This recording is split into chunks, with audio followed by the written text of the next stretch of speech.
Природа как открытая книга. Но ведь не все ее читают одинаково. Почему?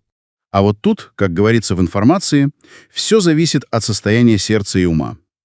Если человек искренне ищет истину, если он размышляет, если его сердце не закрыто, беспечностью, гордыней, предубеждениями, он способен увидеть эти знамения.